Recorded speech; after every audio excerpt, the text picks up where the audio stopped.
Media librarian, here to welcome you to another State of Sound Podcast HQ stream. We're excited to announce that the Podcast HQ website is up and ready to accept NC State student, faculty, and staff podcasts for distribution. Simply navigate to go.ncsu.edu/podcasthq and choose resources. You'll find tons of helpful links here, but clicking Distribute Your Podcast will get your work into our hands and then into the hands of millions of potential listeners through major streaming platforms like Spotify, Apple Music, and others. Here you can also schedule a meeting to work with us on your podcast for everything from idea brainstorming to recording to editing to distribution. We've put together a great LinkedIn learning collection too to help you get instruction where and whenever you want, and can also connect you with technology and people who know the technology to set you up recording wherever you want. Contact us for anything podcast related. If you're already making one and want assistance trying out new tech, if you need help with distribution, or just have questions about how to get started, get in touch. And now, we present a State of Sound Stories interview featuring Blackalicious. Blackalicious was a hip-hop duo that had a more than 20-year history. They earned respect the old-fashioned way, rising through honesty, commitment, and artistry. From Sacramento, California, they were made up of rapper Gift of Gab, born Jerome Parker, and DJ-producer Chief XL, born Xavier Mosley. They are noted for Gift of Gab's often tongue-twisting, multisyllabic, complex rhymes, and Chief XL's classic beats. Gift of Gab, who suffered from kidney disease, passed away from natural causes on June 18, 2021. We feel very lucky that we got to meet and talk with him and Chief XL in January of 2020 and present this podcast today for the first time.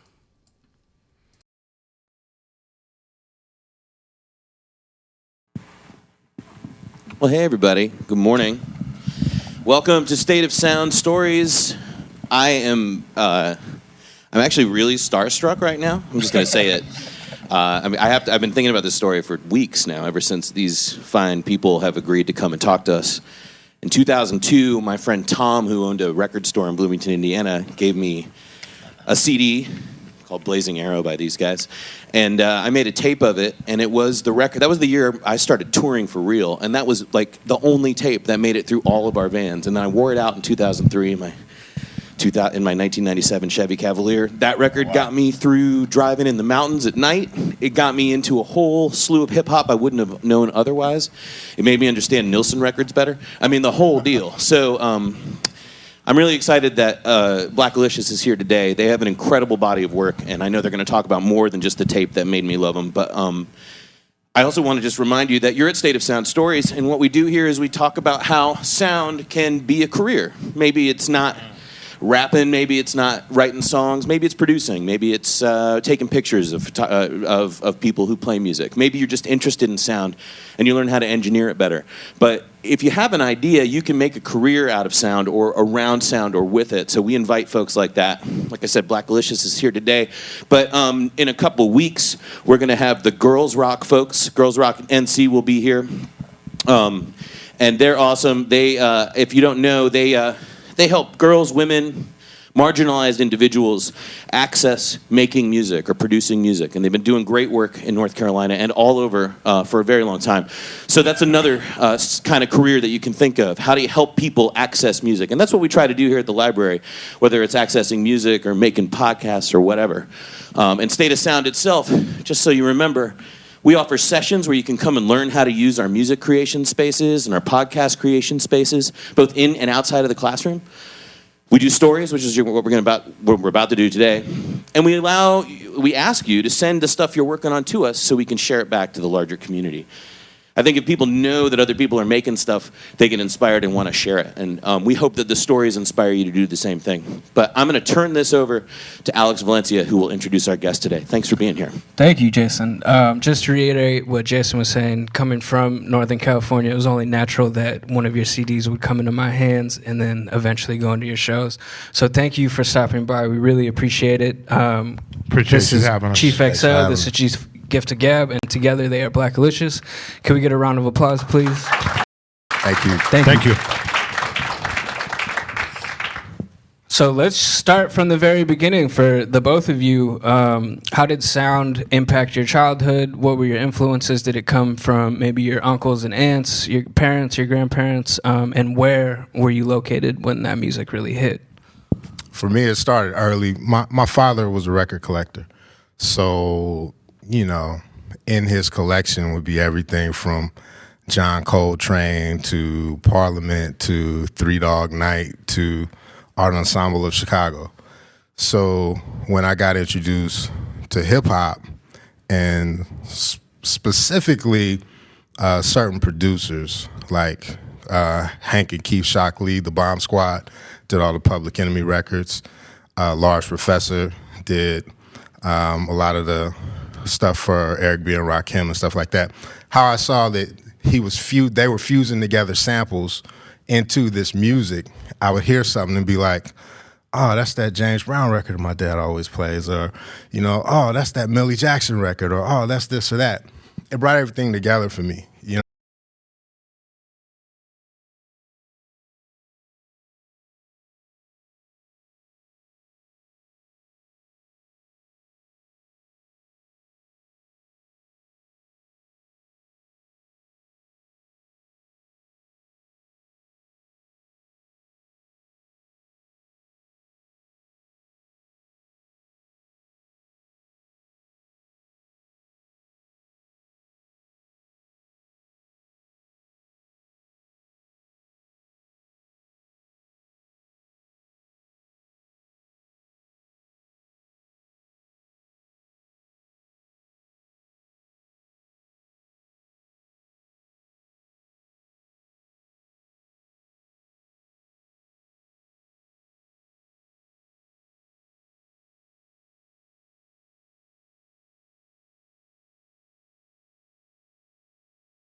at that stage of our careers, there weren't really any models for that, you know? So we were like, let's always take this from a standpoint of we're always learning, because if we can keep that hunger, you know, we'll always be searching for something new. We'll always be creating something new, you know, and not regurgitating the same thing over and over. Yeah. I think it's proven to have worked out for the both of y'all, for sure. So we hear about Outkast developing their sound in the dungeon and Wu-Tang and in RZA's basement. Where was y'all's like spot that you could really just be creative and bounce ideas back and forth and develop your sound? I think there have been multiple places over time, you know, different phases of our career. During the early phase of Melodica was our first record that we put out, and that was we did that record when I was in college at UC Davis, and it came out in the UK. We were signed to a UK label before we even put records out in the United States, but that was in 95 and 96 it came out, or actually 94 it came out in the UK, 95 it came out in the US. But our sort of dungeon experience for that period, so to speak, was me and DJ Shadow and I were roommates in college. DJ Shadow's a legendary DJ. So our apartment was pretty much the dungeon. That's where cats would come, you know, every single day to freestyle. Me and Shadow and Lyrics Born would be doing different beats. And, you know, at Davis, I met like-minded spirits, you know what I mean? People who had the same addiction for records like I did, you know? So our house was the record house. Our house was the place where people would come hear different breaks and stuff like that. So during that period, it was Davis. During the Nia period, it was in my basement in Oakland, California. That's where we did all of Nia. We're from a bigger collective called Quantum. And Quantum is Blackalicious, Lyrics Born, Latif the True Speaker, and DJ Shadow. We launched that sort of era or period with a record called Quantum Spectrum. And that included other artists that were kind of like-minded from our same genre, whether it be LP from Company Flow, whether it be Souls of Mischief from Hieroglyphics, Divine Styler, and whatnot. So that all happened in Oakland, California. Then fast forward to Blazing Arrow, the record that you just played, that all happened in Sacramento. So for each period, we have different places where we've been. Yeah, definitely. Did you go to UC Davis as well, Gift to Give? No.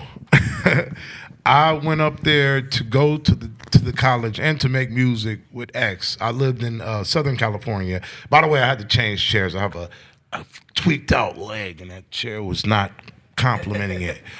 But yeah, we went to high school in Sacramento. I went down, I'm from Los Angeles originally, so we used to make music over the phone, and it was like, we got to do something different. So when he went to Davis, I went out there because he had your uncle, right, was able to get me into the college on a program for a special program. So I went out there to get into college and to do music. Yeah, so, you know, I got to experience a little bit of what college life was, you know, but I mainly went into the passion of my music while I was out there. You knew from the I knew from high school. Yeah. I knew from high school what I wanted to do, you know. It was just a matter of how I was going to get there.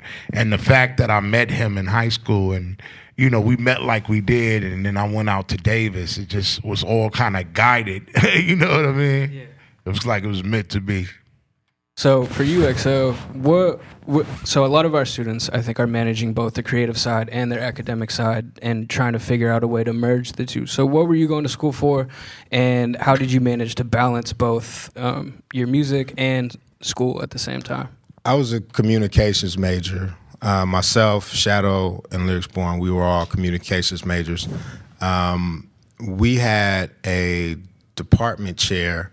I'll never forget him, this guy named John Vose, who basically just really encouraged us to apply everything that we were learning in the classrooms to what we were doing at that time. Because the other thing that we did at UC Davis was Lyrics Born and I were, I was the program director at the radio station there at KDVS. And Lyrics Born and I had a radio show. And from there, that became kind of the nucleus of our whole little collective. So it was there that we all just kind of looked at each other and were like, I got a student loans check. You got a student loan check. You got a student loan check. Let's make a record label. So, so it all started there. But this was also during the time that I got in my first record deal. So our department chair was like, look, my senior year, we went on our first UK tour. And in order for me to be able to get that time out of class, I had to be able to write a paper on, what I was experiencing out on the road, what I was experiencing with our record label, and how that applied to what we were doing in communication. So that's cool. During that time, that specific time, we were doing a lot of things on intergroup dynamics, organizational communication, different type of personalities and how those personalities play out in group settings. I had to apply that and write on all of that in terms of our label. So it'd be like, Gift the Gap has this personality, and as a result of that, this is why our organization does this, this, and this. You know what I mean? So that's kind of how we were able to kind of tie it all together. And it sounds like it helped a lot to be able to use the people around you, the resources that the college offered. You took advantage of all of those. Absolutely. So were y'all throwing shows at the college as well, or house parties during that time? We didn't. I used to DJ a lot of fraternity parties. You know what I mean? But we really didn't do a lot of live performances at Davis. It really wasn't until after we had graduated that we really started touring. At that point, like I said, my senior year, we did our first UK tour. We did our first US tour the first year after I graduated. And from that point on, we had just been touring professionally. So this was 1995, 1996. Nice. Yeah, So you've mentioned that a UK label was the one that first offered you a record deal. How did that come about? Shadow had signed to this label called Moax, which was kind of what Def Jam was to, US hip hop. Moax was to electronic music, and a genre that would later be called trip hop, which was basically just instrumental hip hop. So the guy who ran that label was a guy named James Lavelle. He would come out to Davis, out to our place, to basically A&R Shadow's record to see how it was going and see how the progress was. During that time, Gab and I were working on what would later become Melodica. So James had asked basically Shadow about us. Shadow had played him our stuff. James had approached us about putting the records out in the UK, and then it just all kind of started from there. Gab, how did it feel when you started getting interest from these labels? Do you remember that feeling? Yeah, well, it was the first one was Moax, and that just kind of happened. DJ Shadow had gotten a deal out there, and I was really excited because it was a label in Europe, and the idea of touring in Europe at that point just like excited me because I never thought of that before. I never really, even when we was coming up, I never really even thought of touring. I just thought about battling MCs. And then after that, making songs. I didn't know everything that came with this career because I was still young. So that idea was, and then when we put our own record out and we started getting offers from other labels and we started getting good write-ups, it's kind of a feeling like, because when you're young, you love what you do and you're a fan of the music, but you're not quite sure yet how the rest of the world is going to react to what you do. So when you get that feedback, it kind of affirms that, okay, this is what I'm doing. This is something I'm doing, and people appreciate what I'm doing. So I'm going to continue doing it. That's how it was for me. Nice. Is this the record that had Alphabet Aerobics on it? The first one? No, this was Melodica. This was our first. This had Swan Lake, 40 Ounce for Breakfast, Deep in the Jungle. This was our first EP. Gotcha. Yeah. And so you started touring in the UK. What were some lessons that you learned on your first tour? Always get paid up front. It's nothing like going out on the road for 4 weeks and coming home with no money. And it's funny because that situation, and then maybe about 2 months after that, we'd actually done a show in Reno, Nevada, where we opened up for De La Soul. And we had done the show, and after the show, the promoter just disappeared. We couldn't find him, like, anywhere. And I'll never forget, Pasta News from De La was like, man, you always get your money up front. Always get your money up front. So that was like, you know, when we were just starting out, we're just green. We're just excited to be doing it. You know what I mean? But the business things, you know, those were the kind of core lessons we learned early on, you know. And Gab, you're up there spitting 84 bar verses every night. How did you maintain like your vocal cords and just staying fresh for the shows? I think you know, you begin to study the art, and you study others that have done it, and you study the greats, and more than anything, you know, you have to love what you do. You know, you have to really enjoy. It has to be fun. You have to enjoy writing rhymes and spitting rhymes.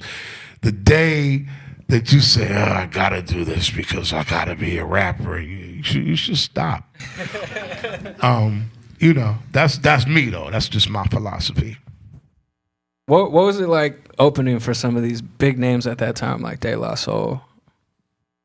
It was kind of surreal, you know, because you got to realize for us, these were like the ultimate dudes. Definitely. You know what I mean? Like, especially them, because 3 Feet High and Rising was such a monumental record, you know, and it broke so much ground, and it's still, you go back and listen to it today, it was so far ahead of its time. So to be able to still ahead of its time, to be able to like share the stage with like your heroes and just watch, you know what I mean? Just watch. I mean, we talk a lot about, again, academics and art. So much of education just came from just that hands-on experience of watching your peers, your mentors, and your heroes perform their craft and watch their different approaches to their craft, you know? Was it affirming as well? Because, again, back to the perspective of seeing all of this unfold before you, a lot of hip-hop was kind of on, like, New York and just being really tough and hard, and then De La Soul, Trap Called Quest comes out, and they're just more relatable to a larger audience, and they're just regular people who talk about Saturday and, like, looking forward to the house party. So for you coming from Sacramento, where at the time there probably wasn't too much of people on the national stage from hip-hop, being able to perform with them, did that let you know that you were on the right path? There wasn't anybody from our city that was really, the only person who even had a major record deal from Sacramento was actually the guy who introduced me and Gab, a rapper named Homicide. He was signed to Priority Records, which was the label that put out NWA, but he was the only person we knew that even had a record deal. Yeah. And Jay King from Club Nouveau, they had the song Rumors and whatnot. You know, they were from Sacramento, but that was R&B, so that was a whole different thing. So yeah, to be able to see people in our genre, you know what I mean, making such an impact. And also the other piece of it is that, you know, we were coming from Northern California, you know, so like I said, there's no music industry in Northern California. So everything that we did was independent, you know what I mean? And this was before there was any kind of blueprint. So everything was trial and error, you know, but we kept trying, you know, we'd fail and we bounced back. Yeah. You know, it was the whole concept then, it was the early concept of failing fast, you know what I mean? Failing, learning from that, and then building and building and building. So, yeah. So when you finish your first tour and you come off the high and you come back to the hometown, were you done with school at this point? Yeah. Yeah, you graduated? Yeah, we graduated. Nice. So what's the mind state getting back and getting ready for your next album? Did you have a contract already? That's a question for each of us. Yeah.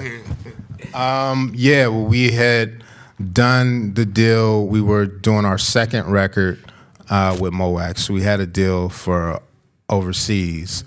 In America, it was important to us that we maintain ownership of our masters. So in America, we did it. We had launched the Quantum label. It had first started out as Soul Sides when we were in college.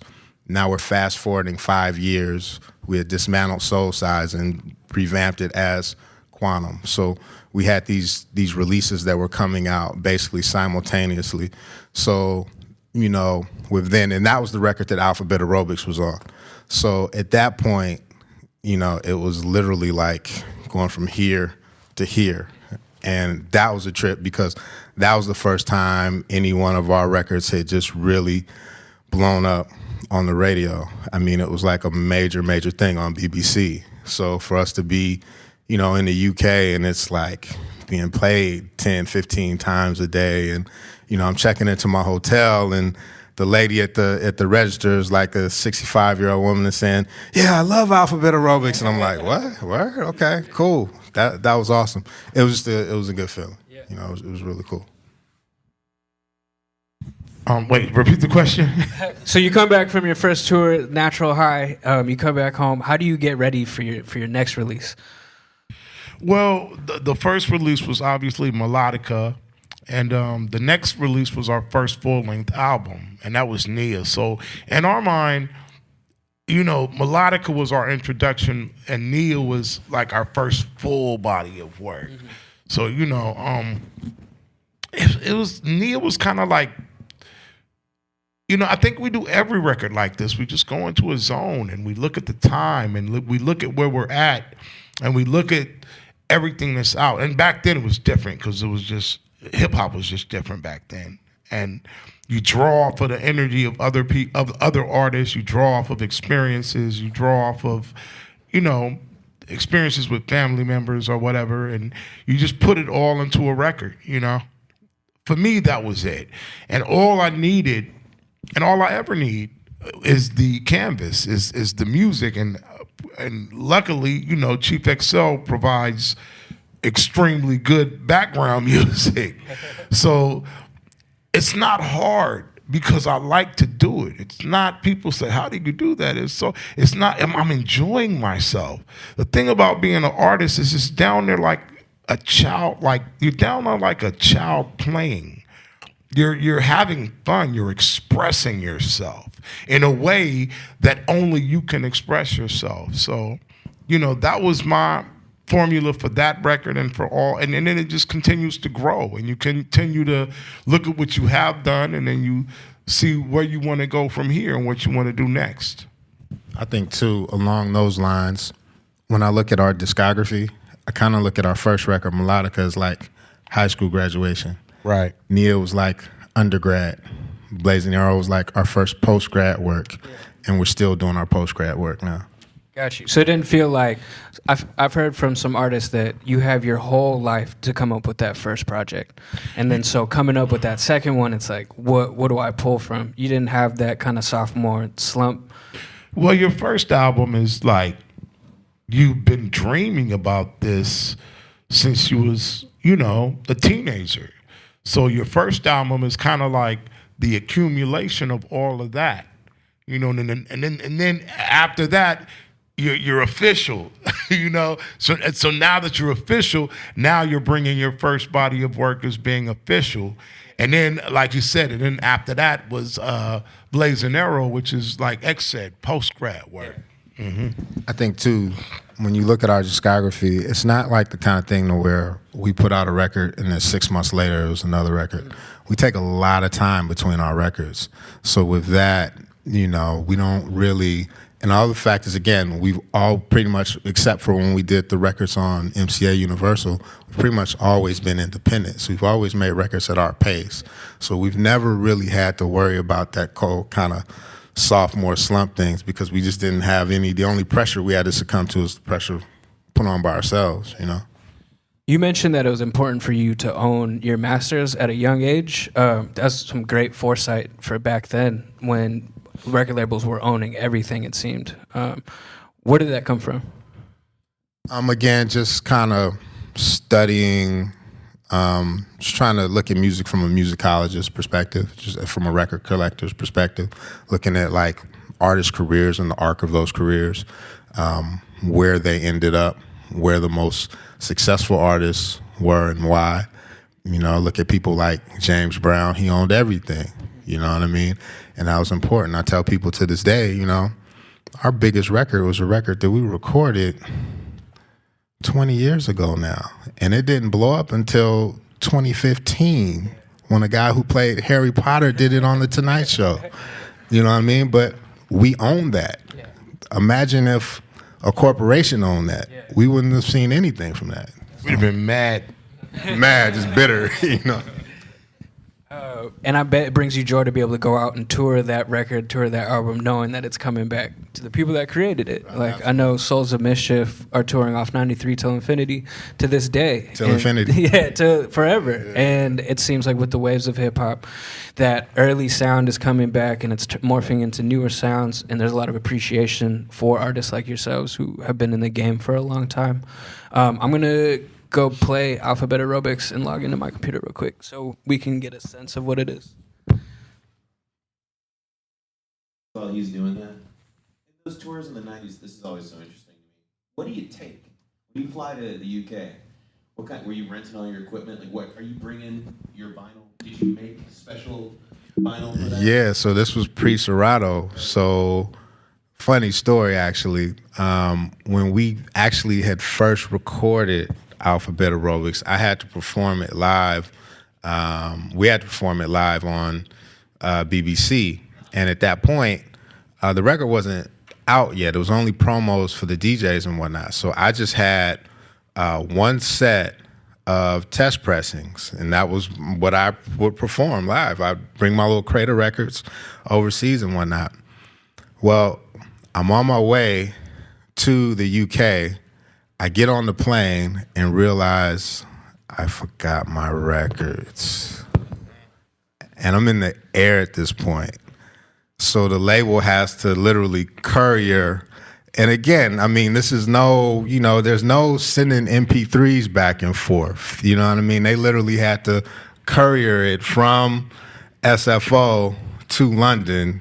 Costs a lot of money just to do that, just for this performance. So just kind of to have sustained over time and just seeing the changes in technology and what that's done for our art and how it's opened it up. And, you know, it's amazing.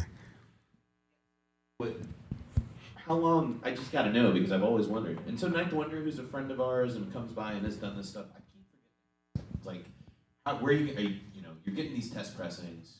These are the things you're taking on the road. Do you just have like a little cool 70s record carrying case you buy in bulk at? Nah, well, we would have, again, like, so our sets, you know, at that point, everything was on vinyl. So I would literally have two to three crates of records for one show. Yeah, full crate. So the crate would be about this by this, basically, but probably weigh about 50, 60 pounds. So, you know, when you're traveling, you're flying, you have a 50-pound weight limit. So just even in that alone, imagine what we have to pay in like excess baggage and weight fees. Do you have flight cases? Yeah. They'd be in anvil cases, which are heavy within themselves. Yeah. So, yeah. Thank you for doing that. Yeah. Yeah, it sucks, but thanks for doing it. No, it's all good.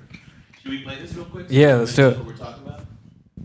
How many of y'all have heard this song? Raise your hand. Who wants to rap it? Now it's time for our wrap-up. Let's give it everything. I want to make sure that the sound here. Whoa, that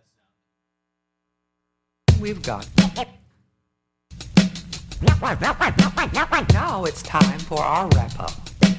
Let's give it everything we've got. Ready? Begin.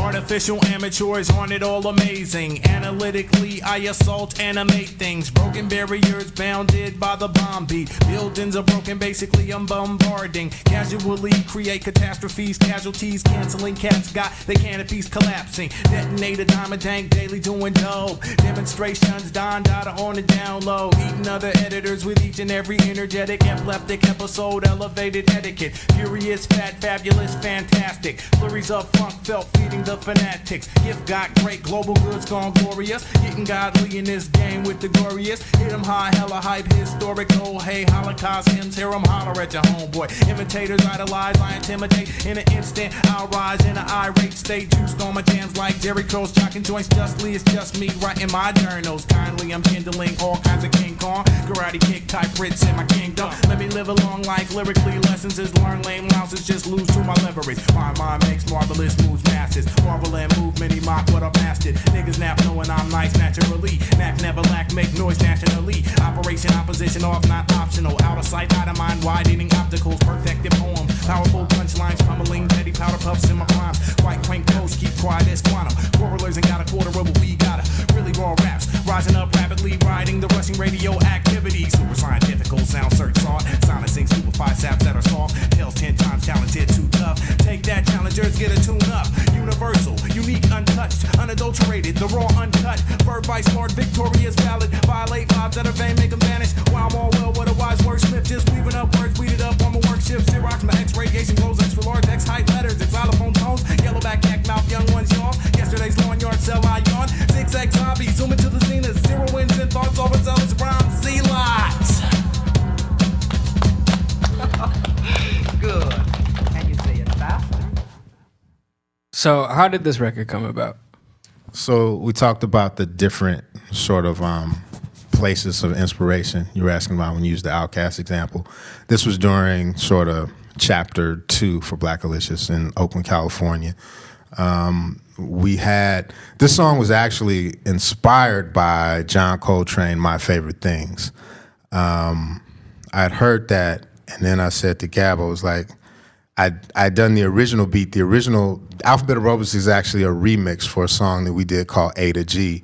And I said, Gab, it would be dope if we did something to where you just talked about all of your favorite things, but went from A to G. And it went to A to G because once he got to G, I was going to do a scratch collage of different MCs saying Gift to Gab. So we had that.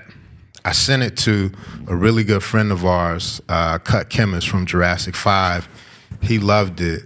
I said, if you like it, man, would you be down to do a remix of it? So he was like, yeah. And he's like, let me just kind of marinate on it for a minute, and I'm going to call you back.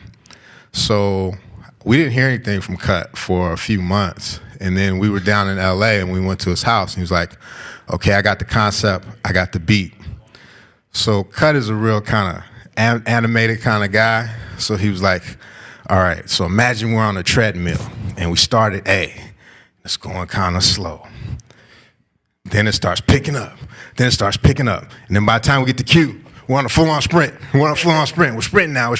So he's saying this as he's playing the beat and whatnot. So we were like, at that point, we were sold. So we cut it at his house and recorded it. He recorded everything we used to record everything to a format called ADAT, which was a digital, they look like VHS tapes basically, but it was a digital format. They recorded the Jurassic 5 records analog to tape, which I really dug because I love the warmness of that sound. And that's why that record in particular sounds different from the other songs on the A to G EP, but that's how it came about. And Gab, what was the process of writing that?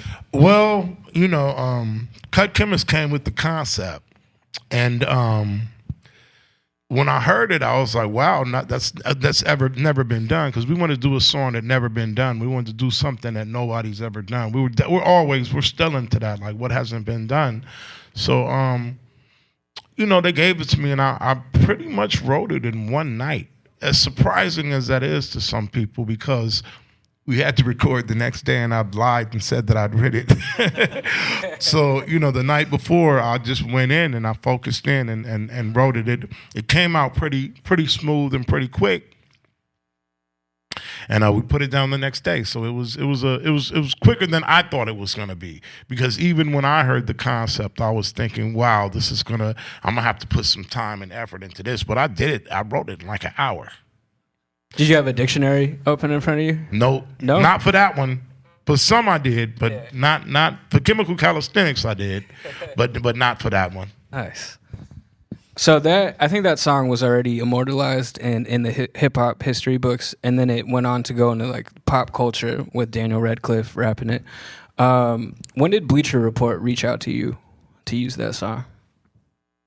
It was probably about a year after the whole Tonight Show thing. Mm-hmm. Yeah. So with them, they came to us and was like, "Can you take the same concept?" And this was like when Bleacher Report was really doing their big major launch. You know, this was their first major campaign. But they were like, "Yeah, can you apply the same thing to sports?" Yeah. So we were like, "Yeah, we'll give it a shot." That was on national TV. How did it feel to see your work being on national TV? Oh, it's great. It's always great. It's been great since our first video, Deception, and then Make You Feel That Way, and then we got the song in the Brown Sugar. It's always good when your relatives call you and say, "Hey, I saw you on TV. Hey, I heard you on the radio." You know, it's like, "Oh, I finally made it." I think that's something that we also do, though. We do stuff for ads and TV. I think our first kind of foray into it was in 2004. Microsoft had asked us to do something for NCAA Final Four. They wanted to do a remake of Curtis Blow's Basketball for what was then their new search engine. So we kind of looked at that and looked at the check that we got from that compared to the check that we got from Universal, and we were like, I think we want to do this. So it was cool. How do those relationships go about? Do they reach out to a manager? Do they reach out to you directly? What's that process like? It's a myriad of different ways that it can come about. Some of it for us is just developing relationships with ad agencies. Some is them coming to us. We have one right now with DoorDash. I don't know if you've seen that, but yeah, we've done the newest DoorDash campaign. It's one version with us and one version with Rhapsody. But it was similar. DoorDash came to us and wanted something that was kind of in the vein of Alphabet Aerobics. So they can come to you. Sometimes you go to them. It's one thing that I tell artists in this day and age, you have to diversify your streams of income, and you have to be able to get your art out there and get it to wherever it can live, however it can live, So going back, when did MCA reach out to you, and why did you think that it was a good decision to go with them for Blazing Arrows? That was right around the time that Nia was at his peak. And this was during the time that records were selling, So at the point that MCA had come to us, we had probably sold about 150,000 copies of Nia ourselves independently, and we're doing about 2,000 a week at that point. So there were a few different labels that had come to us. We chose MCA, one, based off of a conversation that we had with Questlove from The Roots. At that point, The Roots were on MCA, Common was on MCA, Mos Def was there, and Talib Kweli was there too, through their deal with Rawkus. Jive had also, there was pretty much a bidding war between MCA and Jive. And Jive was like really, we didn't feel like they were respecting the fact that we had this label Quantum and that our back catalog was important to us, and we weren't willing to part with that or sell that. We always wanted to maintain ownership of that. Whereas we felt like MCA was a place where we could just make the record that we wanted to make. And, we had a conversation, with, like I said, Quest and other friends that were on that label. And at the end of the day, everybody was just, the consensus was like, look, man, you got to just go where, let you be you and not try to impede on your art. So that's what we did. What did the record label offer you that you couldn't do independently? Just more marketing muscle globally, and simultaneously. You know, to be able to have things come out and we land in Japan and everything is firing on all cylinders. We land in South Africa and everything's firing on all cylinders. We go to Brazil. Everything is happening in a uniform kind of thing. Whereas when it's independent, you know, it's a struggle. You know, it's rewarding. You know what I mean? But we wanted to be able to reach more people faster at that time. And again, this is you have to think of everything as a completely different world than what exists now. I mean, now that's irrelevant, you know, but this was pre, like, everything, internet at your disposal instantly. You know, this was, you know, going out there and meeting with distributors in different territories and licensees in different territories and whatnot. So it was just a different time. Exposure. That's the main thing I think MCA offered us was a broader audience, and like I said, you know, that play on MTV or BET, you know, that we couldn't have probably got at least immediately when we were independent. How do you feel about record labels now? Do you feel like with all these outlets that we have with social media and being able to find people that you can connect with, do you feel like independent is the way to go now for young artists? I think if you have a name and you've built up a fan base, that independent is definitely the way to go. I can see the benefits in it for new artists. If nobody knows about you and you're just trying to expose yourself to a bigger audience, I think that they could help temporarily there, but at this point, once you have attention of so many people, you have the internet at your disposal, you know, and the internet, you know how to use the internet and social media, right? You have the world so you can be at your exposure, you could be your own record label. I think there are positives about major labels, and I think, you know, there are negatives about it. When I look back at, like, that whole model, it really is like the equivalent of what the music, I mean, imagine what the music industry was like in the 40s and 50s. I mean, it's so far away now, you know what I mean?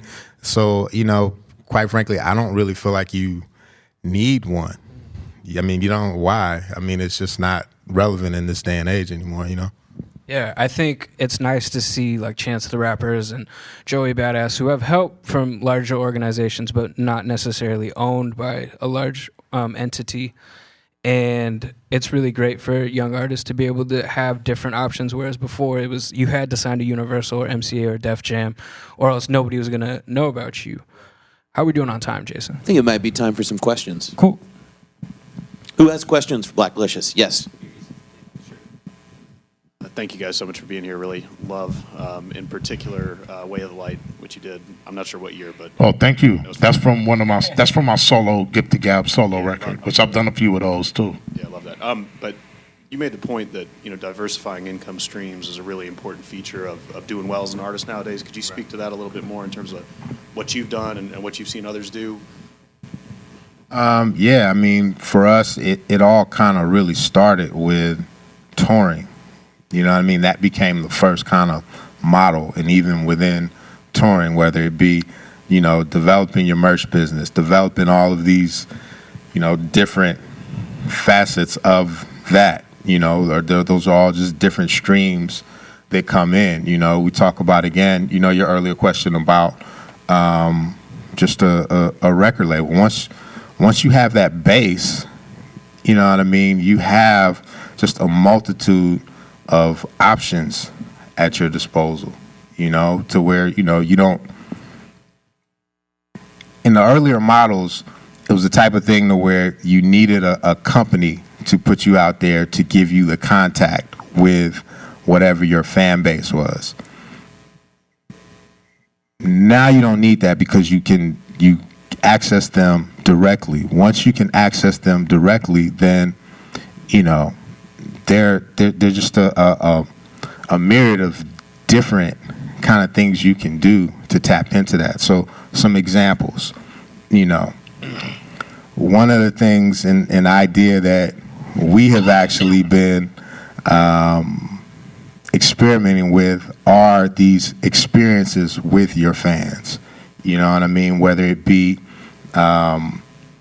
create an experience where fans can come into the studio with you, spend a day with you, see your creative process, you know what I mean, and whatnot. You develop those kind of relationships. For us, the ad thing was another one. The sound, creating sound for music, for licensing, and not only licensing things from our catalog, but also, creating new and original content for whether it be commercials or film or television things or whatnot, video games. There's a multitude of different things. You don't have to, in this day and age, again, records don't sell. You know what I mean? So you have to find different streams. Questions? Yeah. For such a long career that you've had, almost 30 years, 25, 30 years, there's some highs and some lows that really stand out that you have found growth maybe personally and professionally? I think that, it's been a lot of highs, traveling the world, Europe, Africa, Brazil, I saw Asia. you guys in Japan in 2016 at Fuji Rock Fest, and it was one of the highlights of my personal shows that I've seen. The setting, the sound was awesome. Yeah, that was amazing. Being able to meet our heroes, being able to get accolades from our heroes, hearing KRS-One shout us out in a song, getting genuine appreciation from people like Chuck D or Daddy-O from Stetson Sonic. I don't know if any of y'all know who any of those are, but do your history. Getting that. The lows have always been learning curves. To me, there's been no like, oh my God, I'm on a low. It's just kind of like sometimes as you go, you have to learn. Whether it's the business, and because with me, X was more into the business of it and knowing that when we went in. I was young, I was like, I just wanted to rap. I just wanted to rap and party. So as you grow, you learn, okay, I need to be able to know how this machine is working around me and not just moving it blindly. Because if I'm moving it blindly, someone could, luckily I've been always surrounded by people that I'm down with, but somebody, an outsider, might be able to come and take advantage of me if I didn't know it. So to me, the lows were always, are just dealing with people and sometimes dealing with each other, because our whole crew, we're like brothers, so you learn how to, you learn how to maneuver in this lifestyle, so the lows are not really lows, they're learning curves, and the highs are just kind of like, wow, who'd have thought? I think for me, there's different type of highs. There are the personal highs. Like Common once had he had a line on Like Water for Chocolate, where he said that affected lives are where the wealth and the merit is. And for me, one of our biggest highs was we were touring behind Nia, and we were actually in, I think, Northampton, Massachusetts, and it was after sound check. I was coming off the bus just to get some food or something, and there was a young lady that was waiting outside the bus, and she had this most incredible little music box that she had made, and in it were just like all of these little details from our different records. I mean, it was just like incredible, and there was these little figurines of one of Gab and one of myself, and she was just like, I wanted to give this to you as a gift. She was like, I just lost my brother to cancer, and she was like, your record is what has gotten me through my grieving process. So, the whole theme behind Nia, Nia is Swahili for purpose, and that at that point, that's exactly what that record was about. It was about touching people, giving people food, So on a personal level, that was like, this is why we do this. On a professional level, man, it's been so many, you know what I mean? Whether it's been, doing Lollapalooza on a beautiful day in Chicago, doing Fuji Rock as you had talked about, you know, going to Africa for the first time and doing, you know, 2 sold-out nights in Johannesburg and 2 sold-out nights in Cape Town, you know, touring with Public Enemy, touring with our heroes, you know, and you know, them passing the baton on, you know what I mean? Those nights of those, like, 3 or 4 hour lectures straight from Chuck D, you know what I mean? And those kind of things have all been great. To those nights of, you know, meeting and discovering future artists who would later impact us, you know what I mean? The first time I met, you know, Fonte and Knife, you know, they opened for us the show that we did out here, you know what I mean? And sitting backstage with Fonte and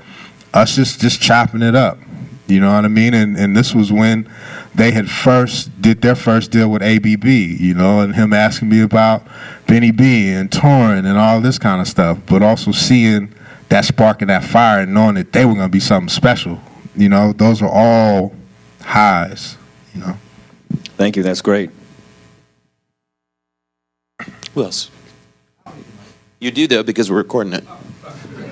You should know this as a man who makes music.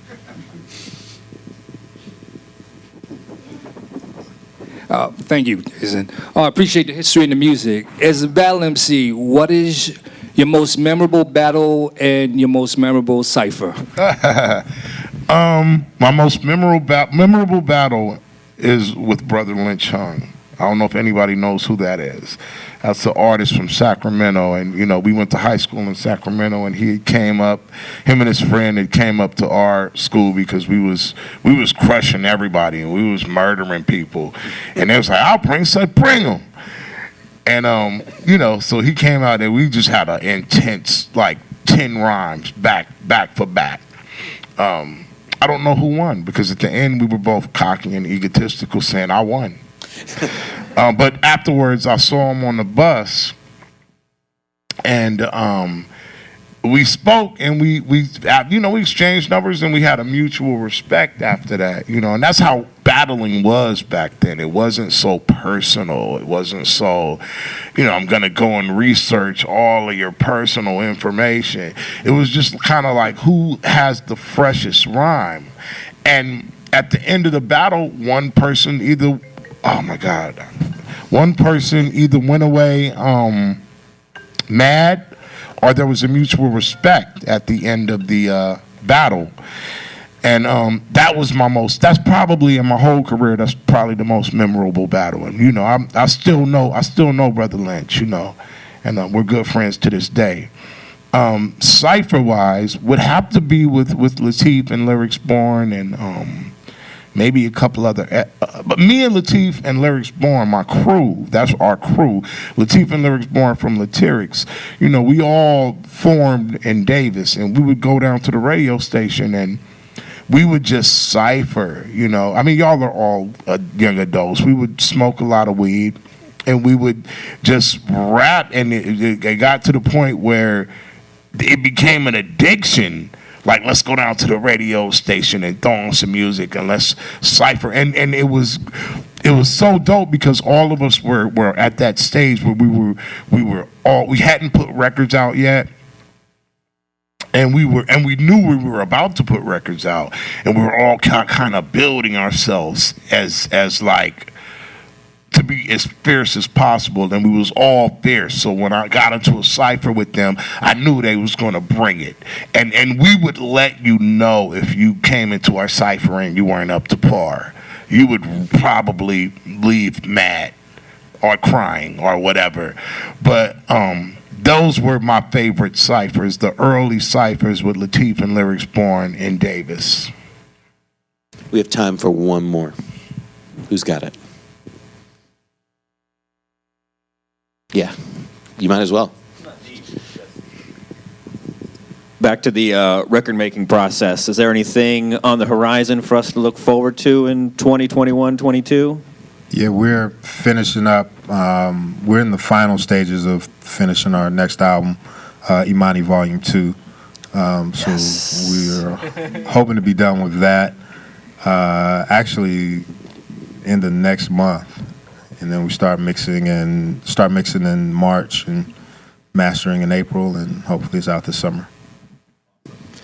And you're playing tonight in Durham. Mm-hmm. Can you tell us what's going on?